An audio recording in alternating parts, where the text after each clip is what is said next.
much, Manuel. When are you feeling sorry for me? How do you follow? And it's even worse because I had prepared a previous presentation. But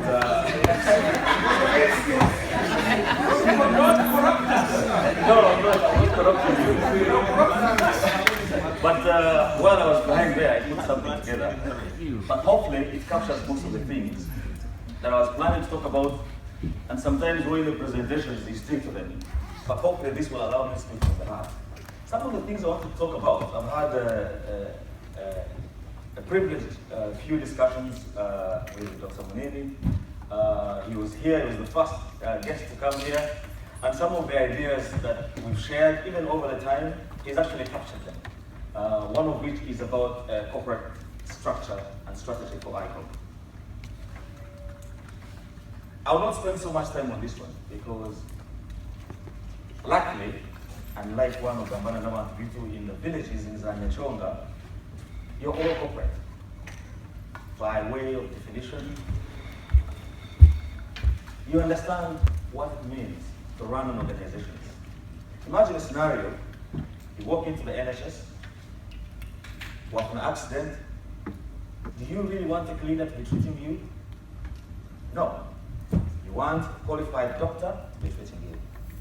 I'm not a medical doctor myself, but I'm made aware that in the procedures that they follow, you are seen by a nurse, then identifying what the problem is, then the senior person is checking the book, and so on and so forth. They operate in a certain way. Now, my experience me and my team trying to run to host the ICOB Convention has taught me a lot about ICOB. What Dr. Muneni has done is give us a very good background, a whole historical account, not just for ICOB, but even going way back, up until now. I would have expected personally that after 13 years, that my life trying to organize the ICOB Convention would be plain sailing. I could not have been more wrong. And I'm not the only one. My previous colleagues have done it. Andrew Katalika will have done it twice. But every time, chairmen of different chapters go through the same thing because we don't have that corporate structure of running an organization. Yes, we're very passionate about it. We engage into the moment, the passion, because ICOB means a lot to us. But we have to stop, put a pause button, and start running professionally. And I think the word is there is professionally. We are a registered charity. The laws in the US are not any different from us here in Europe. Actually, one of the things we've been planning to do is register the Community of Banyakigezi in the UK as a charity organization. We have a status, but it's not elevated to the level where we think we could leverage our community. I'll give you an example. The mayor was here just the other day. Yesterday. There are lots of resources around here. I was joking with my wife's charity the other day. I was looking around on the charity website. There's a list of all registered charities and how much they received. I found an association of Ugandan asylum seekers. Back over here, I think it was about £10,000. And I was just there wondering, so they're obviously a registered charity. What could they have been using this money for? And I was possibly one member. And I found myself thinking, surely we'll have a much more important cause that doesn't even just benefit us. But the mayor was followed by Mr. John Azar, who is the head of the community relations. The Kingston Borough Council understands that within its community, there are other people from ethnic backgrounds and would want to engage them. If there are funds, and I know there's lots of funds, it's harder for them to give the funds to Dennis Aguma. But if you're a registered organization, they give them to you as a registered organization. Luckily, the reason we're here is because obviously I work at Kingston University, and I think you mentioned it as well. This is where we leverage it to govern Kigezi. We have a saying, So the venue, the drinks, and so on and so forth, the ambassador later.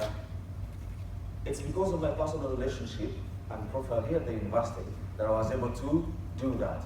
If I hadn't been a stranger that walked in from across the road, that would not have happened. But if we were a registered organization, even then someone not being here, you could have still walked into the university in the dean's office and say, Kingston University has so many ethnic diverse students and so on and so forth. We have Banyakigezi, and you could make a case, one we registered, we're operating professionally. So I will not spend a lot of time on this one, but partly because Dr. Mning has nailed the point home. But we need to start operating professionally. Now, in the agenda, I suggested 4 things. My presentation is actually taking one from where Mning left. I'm looking more about the future than the past. But of course, I'm mindful of the past.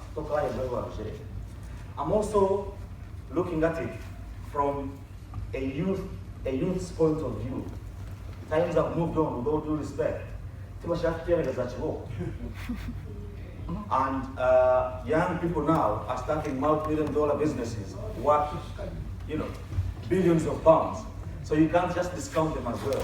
The generation has moved on, and there's way things are being done in our generation, and we should tap into that. ICOB has been branded elitist, and I think you mentioned it, and it's very apparent and obvious. You have the General Jinwes here, you have Honorable Manga here, you have Dr. Ngatedize here, and all of you, myself included. We are not the villagers from Kaba. We are the elite of Kigezi. In fact, to the extent even some of the elite, but in reservists, they are not here. So this is a very, very, very small group, Banyakigezi. Banyakigezi, you mentioned, around 1.7 million, 1.3 I think in Uganda, and around 1, yeah. Unfortunately, Banyakigezi, we never had Okama. We had the Rotacheva. Konka, every time the cathedral comes here, whether it is for a party or anything like that, you should go around and see how the Uganda converge. Because being something that they all work together on. They have that grassroots, but it's being led from the Kabaka all the way down. Equally as ICOB, yes, we have a chapter here in the UK, we have our chapter in Uganda, we have our chapter in the United States. Even us here in the chapter in the UK, very few are actually engaged. Our legitimacy as Banyakigezi is not derived from the top down, it is derived from the bottom up. We are first and foremost Banyakigezi, and the majority of them are not here. Our survival relies on us engaging the grassroots. Our who are in the village don't have a clue about ICOB. The projects that we are working on, very many people don't understand the good amount of work that their founding fathers have done. Is all these Kigezi education fund projects, very few people don't know about them. So when they go out there and attack ICOB, it is sometimes out of ignorance, because they don't understand the things we're doing. So we need to have a grassroots strategy, whereby our legitimacy is first and foremost derived from the bottom up. And how do we do that? I am very passionate about this issue. At the moment, we meet maybe once a year, like now, Community of Banyakigezi. It has to be an ICOB convention or something of that type to actually get us here. Why? Why do we have to wait for only one day? And also that one day, you have to travel all the way from Uganda to here. I'm not going to talk about the amount of money that will be wasted. Per diem, your flights, and lost productivity because you have to come X number of days before and leave X number of days after. But then again, it's only 70 of us. Imagine a situation where we had a day, is over Kigezi. My proposition is that it should be the last Saturday of July, every year. for obvious reasons as to why we've always held these conferences around this summertime. It is a very good day, but a day has to be very specific. But why do we need that day? My brother who was in Kabale and has not been able to come should participate in ICOB, should be participating right now with us on that day. Imagine a situation in Kabale on that day where people are doing Runjigwansi, but cleaning the whole old towns, very engaged, cleaning the, building bridges, a whole series of activities to celebrate what Kigezi means to them. Imagine a situation where that is happening in Kabale, that is happening in Kampala, that's happening in the United States. Rather than have 60 of us here, you could potentially have all the 1 million people very engaged, including within schools, students talking about that Kigezi Day. On that day, people recognizing our history, who are the Morogozas, what did they do, who are our successful people, to inspire them on that day. Lots of things can happen. We need to have that day. In the absence of a king of some sort, that could be our biggest and most important uniting factor. But that would also allow other chapters and individuals who have not been able to come here to also participate in their local chapters on that specific day. Now we have technology. It's very easy to live stream what's happening in Toronto.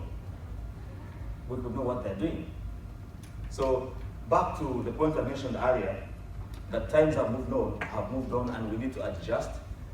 We can make the most of this day by holding several activities, which is my next slide. I call it Kigezi Walk. I'm very mindful that the last time one of the Kigezi tried to walk, he didn't enjoy it. He was walking to work. But this one is slightly different. And it doesn't have to be a walk. It could be X number of activities.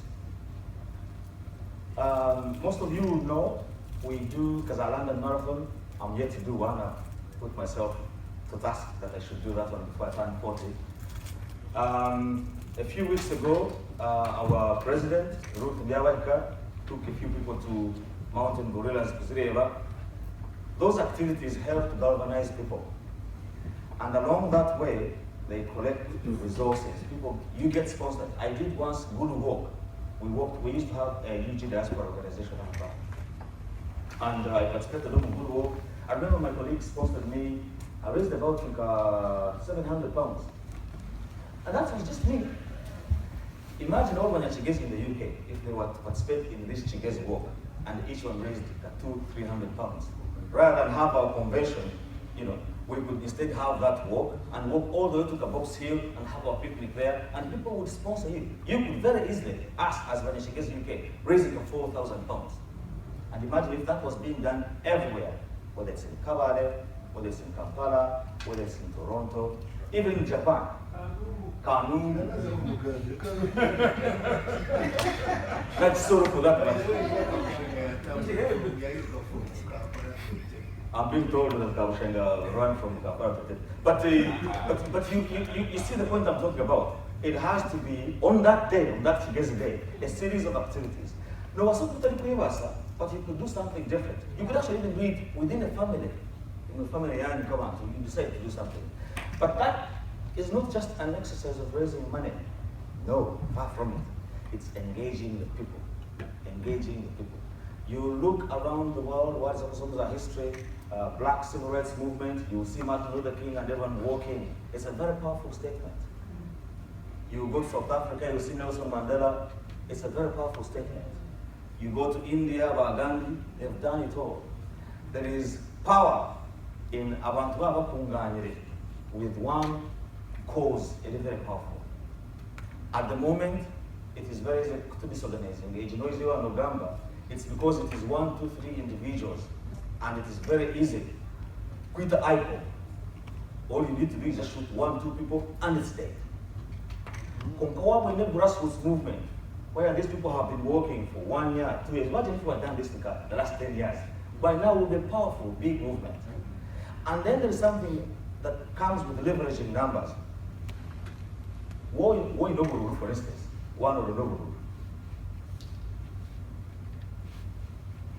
That is very powerful too. Kigezi is one of those blessed, whatever home government you do, I think per capita we have more cabinet members perhaps, possibly, than very many others. We used to. Okay. Yeah. Maybe in the future we might. Who knows? that can be organized. But we have always been lucky to have individuals from Kigezi in those privileged positions. But you can very easily take out that individual. But if you have a base Yaba, that individual is a symbol for all these other people, then you start treating them with respect. The national gate ban never jigab. All those people are there, never jigab appropriately. So I suggest to you, and this is one of the things that we're going to be discussing about, that on that Kigezi Day, we call Kigezi Walk, and it can take different forms, but use that to galvanize our base and collect funding. Which brings me to my next issue, which is about Kigezi Fund. We have the Kigezi Education Fund, and this one came about when we were organizing our convention.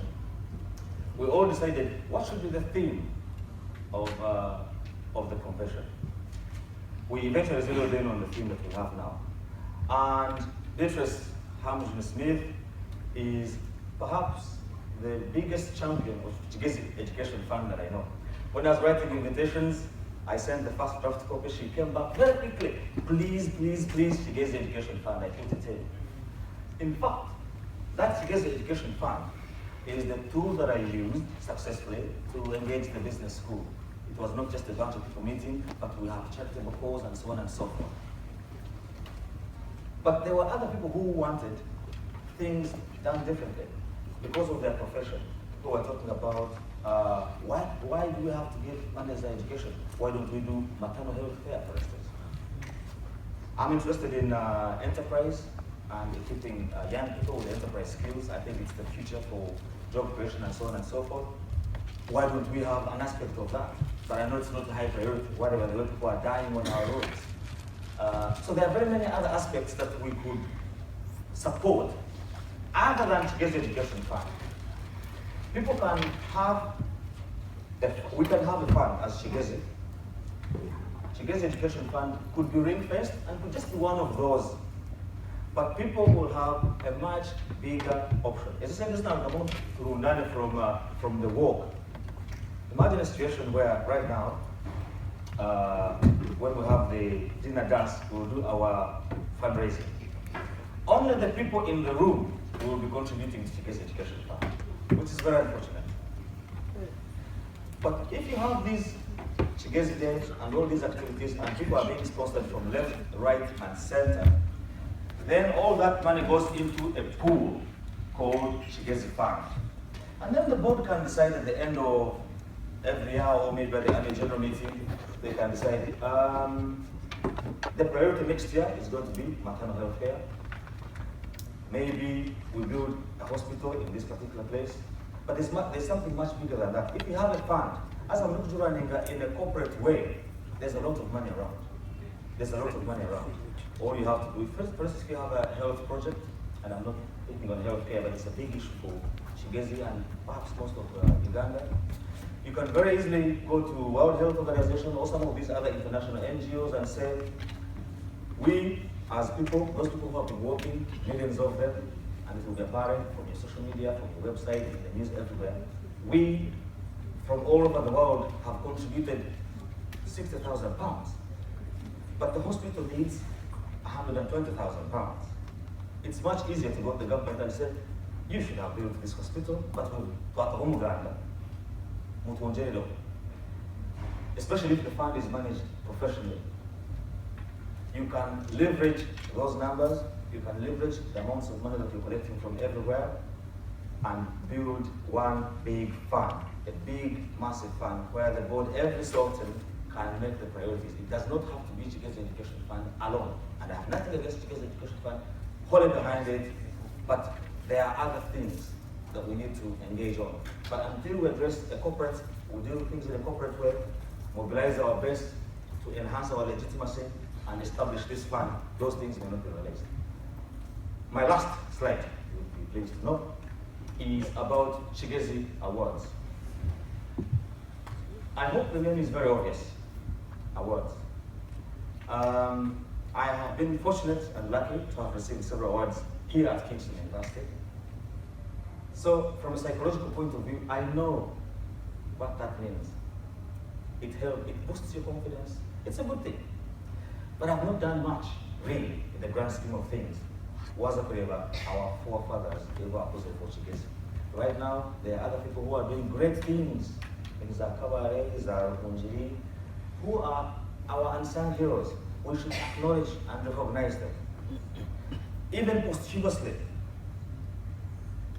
Someone mentioned yesterday, a prophet, why do we wait for there's this awards, the state awards. We should not wait for those ones. It will come in Kigezi, and the board and the AGM, people can be nominated, and we sit and say, we want to acknowledge and thank you. We recognize you. Even ICOB, we could say, yes, this is a very powerful thing. It has helped us a lot. We want to acknowledge and recognize you. We need to start acknowledging and recognizing our own people. Because in appreciating your neighbor, in appreciating your clansmen, that's how we're going to heal each other. That's how we're going to motivate and encourage our people to do good. Because when I see what the hell? But we need to start acknowledging and recognizing our people. So I hope that these 4 ideas have given you a gist of maybe some of the things we could talk about, including the discussions from Monini. So I said earlier, I lost my presentation, but I've done my best to squeeze everything in there. So I hope you've enjoyed it, and hopefully we can have a good discussion. Thank you very much.